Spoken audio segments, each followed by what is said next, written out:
Greetings and welcome to the Mount Rushmore podcast. My name is Jeff, and I'm joined as always by my good friends Richard Hello. and Michael. Howdy. Richard and Michael, they debate and deliberate a bunch of topics, and this time around, it's the Mount Rushmore of extinct animals that are not dinosaurs. This was kind of a back and forth between you two, right? That was more of a Michael thing. That's more of Michael. I think what happened was two things. One, we were throwing around, we were trying to come up with an idea for our listeners to come up with an idea, and I think that I blurted out extinct animals, and you both were like, "Oh God, that's great," and I kind of put that in the back of my head.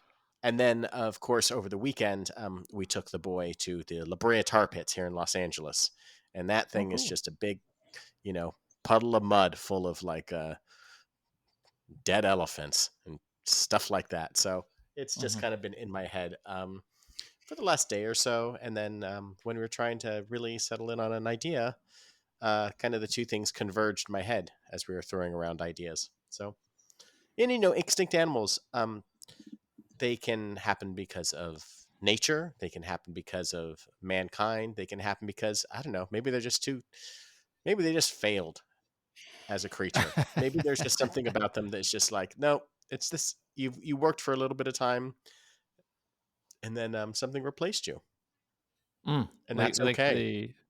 They got upgraded. A new species was formed from a better adaptation. Yeah. Or something like that. But then I kind of threw in. I thought to throw in the caveat of like, dinosaurs. I don't know if we've had a dinosaur episode yet, have we, Rich? No, I don't believe that we have, and I think we've threatened it before, but we've never actually pulled the trigger on it. It feels like dinosaurs exist within their own kind of realm of an episode out there that we can talk about. Okay, well, let's get into it. Michael chose it, so Richard starts.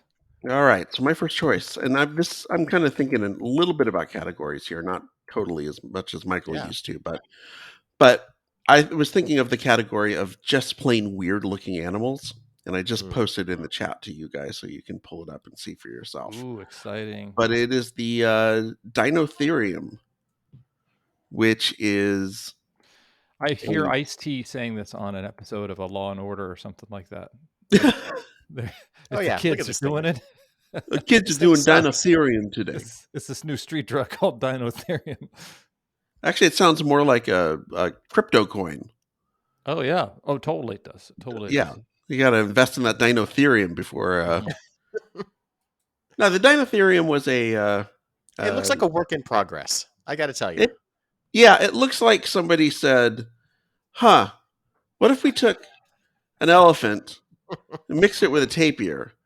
But what if we put the tusks on the bottom jaw instead of the top? Yeah, and that's basically what it is. It's like my son was building a Lego elephant from like instructions, but he put the tusks on upside down, and we were just like, just go with it. Yeah, you invented something new. Yeah, the Dinotherium was slightly larger than an African elephant, so about 13 feet tall at the shoulders. Much like a elephant, it was a vegetarian. And like I said, it's got the two tusks that kind of jut out of the bottom of its jaw instead of, the elephants who have them near the top. And scientists aren't quite sure why that is. They think it might be because it was used to strip leaves off of branches, off of trees. And this is one that mainly we think may have interacted with some early humans, but most likely died out because vegetation changed. And this is one of the ones that, Michael, you said sometimes it's kind of natural selection or it's natural reasons. Like I said, it fed mainly off of trees. And as the landscape around it changed and became more of a grassland, like these were in Africa and parts of Europe and all the way out to Central Asia. As it became more of a grassland, it was just harder for it to be able to cope with the changing climate and changing ecological conditions. But all that being said, I just like it because it's weird looking. Yeah, there may be other animals that fall into this category, but this could be the first animal that became extinct due to its complete unattractiveness. Like, do Did other dinotheriums, did they just look at each other and go, no, I'm not turned on, you're not turned on? We're I not. don't know. Yeah, I've no got point in making this happen. Yeah. I've got my own theory. I think this was an incredibly clumsy animal, and I think they all died out because they kept tripping and falling and impaling themselves, like right in the right underneath Yeah. in the neck. It was just like the Mr. Magoo of elephant type creatures, and it just like it did Well, itself there. scientists did think it was strange that repeatedly found what looks like round glasses near the Dinotherium fossil. So you may be right, Michael. You know, Were Mr. Magoo, he fell into the tar pits at some point, right? Must have. 100%. were there to have been primitive man and primitive breweries and primitive bottling of beverages, that would have been a handy animal to open up the pop top off of a bottle or something like that. I think. Yeah. You just walk up and just that's so funny. It Hit would me. have been a nice pet for Yeah. somebody. Yeah. Okay. What do you got, Michael? My first choice is the dodo bird, Oh. which Yeah. kind of became extinct sometime in the kind of mid to late 1500s, or at least that was kind of like the last known recorded, uh, visual sighting of these things. But when I was thinking of this category, this was probably the first one that came to mind, just in terms of things that have become extinct because of man. It was kind of has been rumored that they were just kind of like they're these giant, like 3 foot tall, like large flightless pigeons. And apparently they weren't very fast and very kind of docile and kind of easy to just kind of club about the head. And, these people that were out sailing the seas could just kind of eat like a big 3 foot chicken. And it wasn't hard to do. And these things just kind of died out. They were just killed Hmm. off by man. And I thought, boy, that is just the way to go. Just the dumbest animals just constantly getting eaten. I mean, it's not like, chickens, no offense to chickens. It's not like they're smart animals, but I don't know. I think the natural curiosity of some animals combined with like the viciousness of man, and it's just ripe for extinction. And I think what is also interesting is, since like, they really didn't start doing kind of like, natural science for another, when did Darwin come around? A couple hundred years later? Yeah. I don't know. Would have The been in only kind of the. image, yeah, the only images they had of these creatures, because they couldn't really put them together, were just based on like eyewitness accounts and, someone's drawings, and then they'd eventually discover fossil records, as they kind of do now. You start piecing them together, but there's like just this wild variety of drawings on what these things could have possibly looked like. It kind of reminded me of how, you know, they started finding, in the kind of late 19th century, or dinosaur skulls, or like T-Rex skulls, and they didn't quite know how to stand them up and put them together. So you'd see like these kind of wide-ranging, um, fossilized records of how they thought these things would put together. And I imagine it was kind of similar with a dodo bird. Well, it's really melancholy. Like obviously the demise of a species that is not an insect or, or Yeah. something like that is very sad.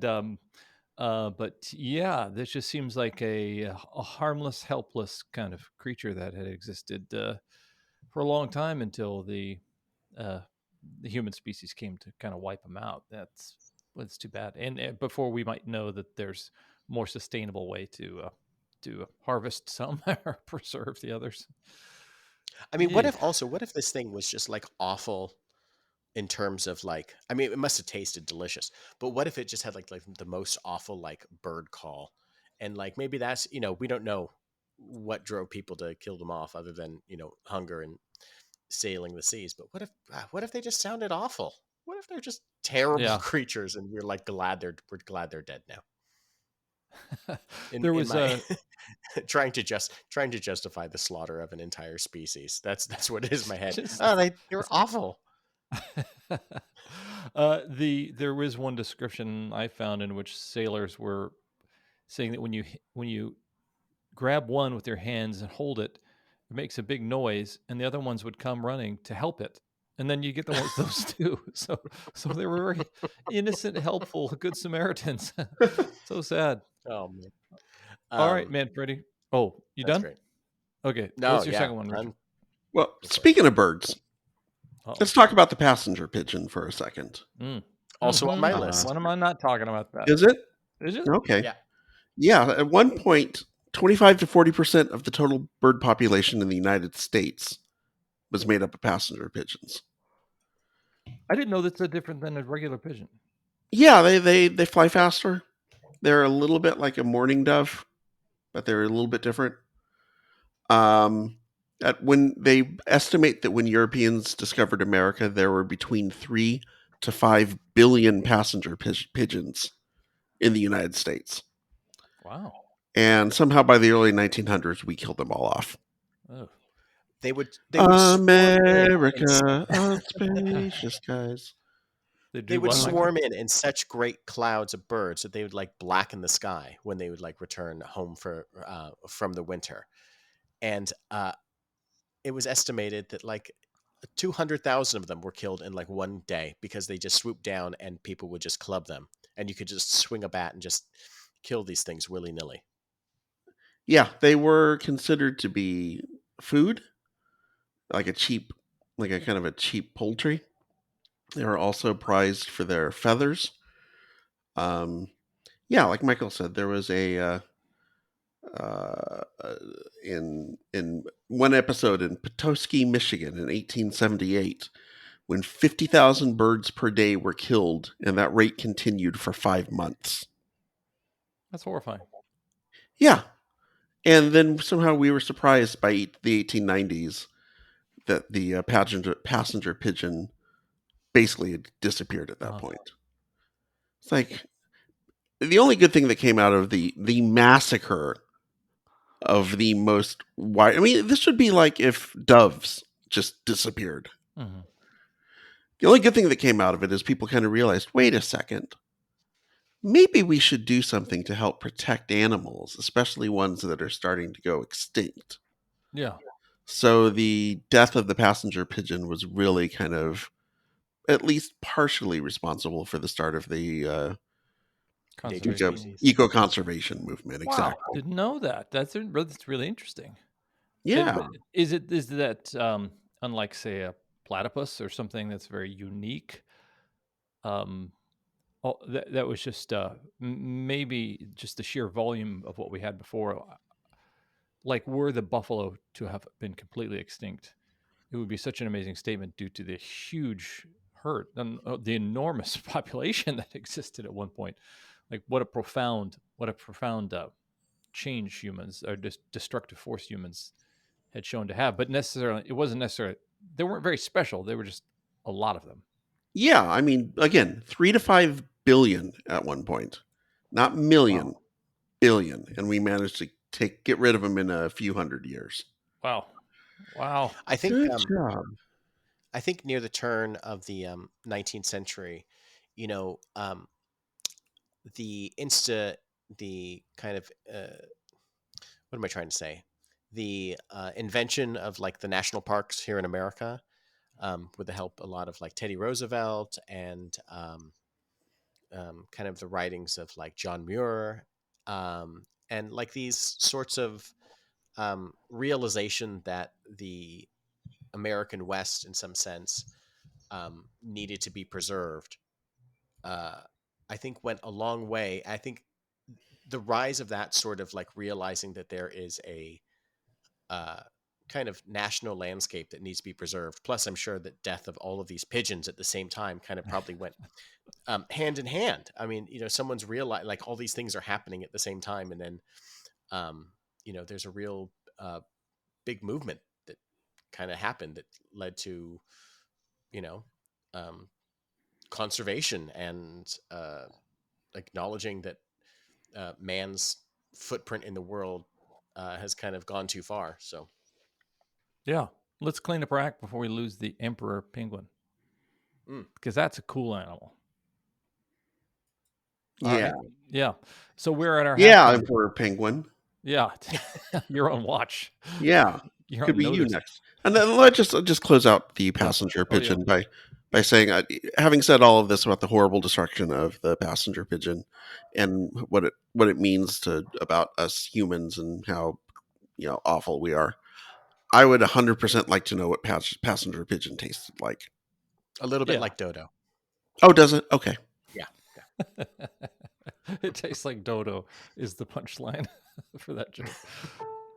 Okay, we are at our halftime, and we're going to invite you to go and sample the wares of the Mount Rushmore podcast.com site, which has been refreshed to surface all the amazing art and copy and cool content that Michael and Richard have been creating over the years to augment the dulcet tones that we have recorded onto fine MP3 vinyl. We now feel fairly confident that it's mostly malware free. Yes. Yeah. Do you I don't know. like mostly cropped images of Count Chocula next to another cartoon vampire? We got him. Yeah. Next to another cartoon vampire? We got it.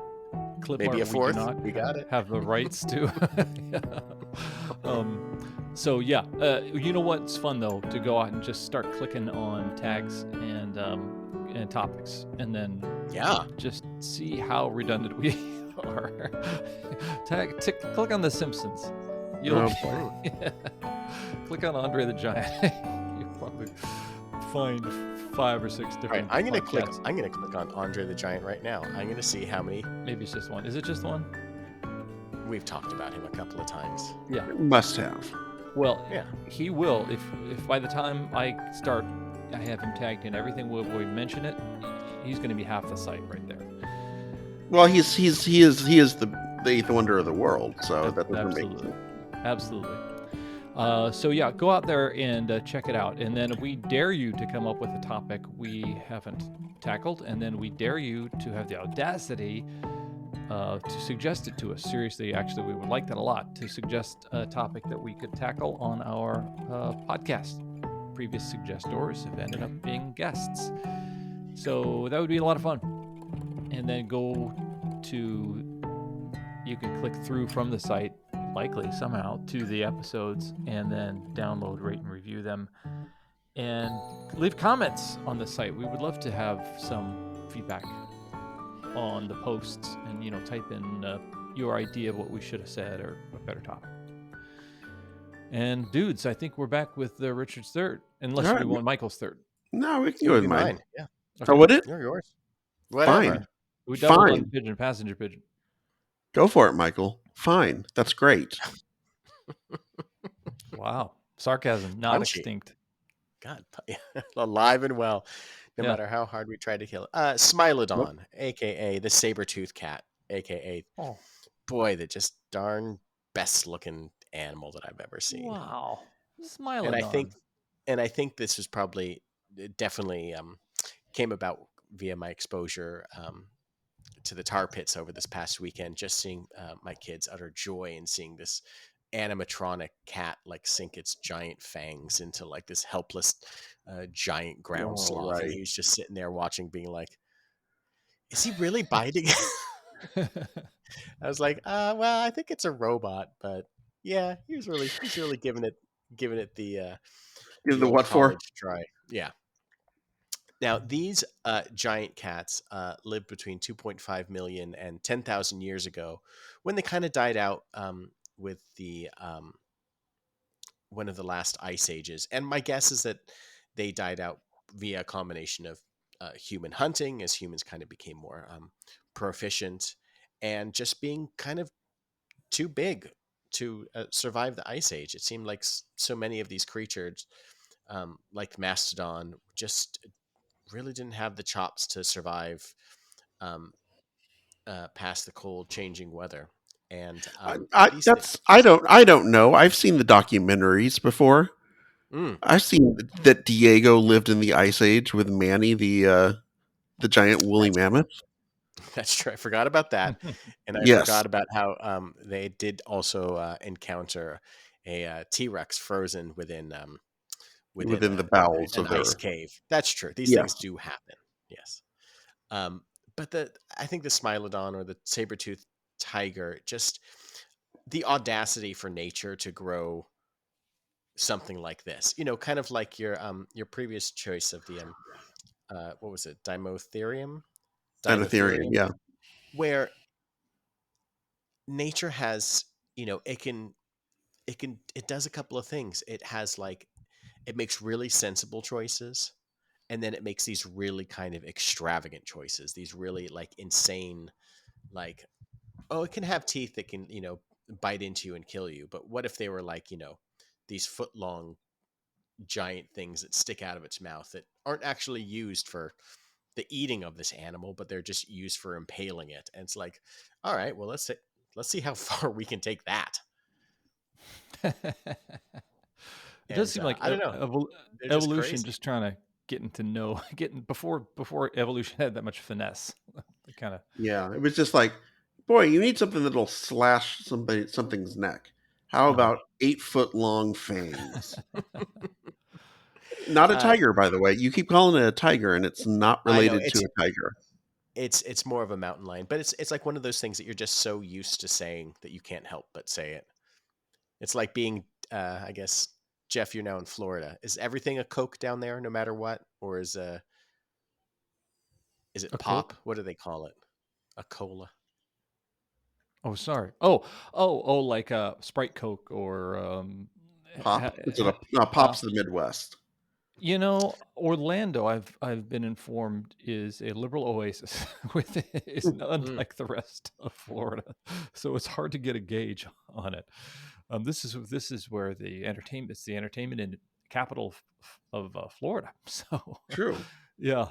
So I think it's less of the South here in this fun city, but yeah, yeah. No, wait a minute. So we hadn't slipped any dinosaurs in here, like Smilodon and Dinotherium. They're not dinosaurs, right? No, Okay, No, they're mammals. no, okay. They're just trying to Um, catch us, Rich. I sorry. know. Yeah. Trying to make our logic extinct. Richard, what's your third choice? My third choice is I mentioned the Dinotherium. How about another dino creature that is not a dinosaur? This is the Dinosuchus, and it is falls into the category of, do you like that animal that's alive today? How would you like a much bigger and more scary version of that animal? Hmm. That's what the Dinosuchus is. It is essentially a extinct genus of alligatoroid crocodilian that's related to the modern alligator. Ew. So it's right up your alley, Jeff. Literally. Yeah, literally, there are some Yeah. right up your alley, I'm Yeah. sure. Yeah. With the exception of the fact that it was about 35 feet long. Ew. So, yeah, this thing could attack T Rexes and eat large dinosaurs. This thing was not something to be messed with. Mhm. And that's just one of those things there's, we talk about some animals, and obviously, like with the passenger pigeon or some of the other animals, another one that I may talk about for my fourth choice. It's very sad that they don't exist anymore, that we don't get to see them. I want no part of the Dinosuchus being around today. Could you imagine if there were 35-foot tall? They live like in North Carolina and Texas and Montana and along the East Coast. Can you imagine if you were in Florida? It's one thing to kind of see like a gator kind of in a lake somewhere. Yeah. Oh, See yeah. him see him on the golf course all the time. Watch golf tournaments, and it's always wacky whenever a golfer has to try and get a golf ball from near where an alligator is. Mhm. Now, picture if that alligator was 35 feet long. I'd be nope. I'll take my 2-stroke penalty there. Thanks. Now it looks like there was a bigger one, Purosaurus brasiliensis. Maybe that wasn't considered. Maybe that was a prehistoric. I don't know about that one. Oh, yeah. Now you're teaching me something. Sorry. Yeah, I just looked up Dinosaurus rugosus, Mm. and rugosus meant that it wore to pay, I think. Oh, okay. Yeah. Well, they were known to be very conscious about their looks, Yeah. so that makes sense. Yeah. Wow. Yeah, that is a great example of well, what a lot of like, I don't know, thriller movies or whatever are based on is like giant creatures that we're familiar with that are roaming the earth, ants and spiders and whatnot. But I mean, holy, isn't that sort of the, if we think back to, early animal horror movies or whatever you want to call it, like King Kong, yeah, animal, it wasn't just that King Kong was an ape. He was yeah, massive, a massive ape. yeah. And on Skull Island were all of these massive creatures. Mhm. We're interested in that thing that we know, but taken to a blown up 5 times its normal size. Yeah. You could have an alligator belt. You could have a Dinosuchus house, like if you wanted to. You know, At least, at least maybe a yurt. a yurt. Yeah. I would think. Yeah, Holy smokes, that's big. yeah, that's huge. Okay. Winfield. My last choice is a creature from the land of just strange and weird creatures. The thylacine, also known as the Tasmanian tiger. Also And on my this list. is, Oh, oh, is it? Oh, great. Yeah. This is a weird animal. It's weird Hmm. because it kind of looks like a combination between a coyote and a wolf, but it's actually like a carnivorous marsupial. So it had like a pouch where it would carry its young, but it kind of walked on all wow. fours, but could also hop on two legs. It had stripes. It looks like the kind of animal that kids draw when they're trying to come up with their own creature, but then it just happened to live. It was Wow. actually a real thing. And the last known Tasmanian tiger, the last known thylacine, didn't die out that long ago, 1930 or so, in Tasmania or in an Australian zoo. So we have like footage of these things moving around and being actual creatures that were alive. That's one thing that I don't think that any of us have chosen so far was something that there's like actual footage of other Hmm. than like drawings and whatever. But this is something that was pretty recent and pretty strange. I mean, if you look at any of the creatures that kind of come from Australia or New Zealand, um, they just kind of evolved in such a different manner than the rest of the world, and maybe that's what um, creatures from that side of the world think about. The elephant. I mean, it's not like you look at the elephant, you're like, oh, that makes sense, or like, Right. or like a bison, with its gigantic head and its weird. Like every animal looks, is so modified for its environment. But the thylacine, I don't know. It's just a strange one. It looks like it's like a Play-Doh animal, just put or kind of put together from bits and pieces of other animals. And Hmm. And it's fascinating to me because this is one of the few extinct animals that we're not quite sure is actually extinct. hmm. There have been off and on sightings, particularly in Tasmania, over the last, 70, 80 years since it officially went extinct, of people, and not just kind of random people, but like wildlife officers and conservationists and people who aren't just kind of like nutballs, for lack of a better term, coming out of the woodwork, who have said, I saw a Tasmanian tiger in the forest of Tasmania, for example. Ted Turner actually put up $100,000 bounty if anyone could provide proof that the Tasmanian tiger existed. Oh, Still I love it. unclaimed. Still Hmm. unclaimed. Hmm. So if you want $100,000 of that crazy bastard's money, go find yourself a Tasmanian tiger. He might still cough it up.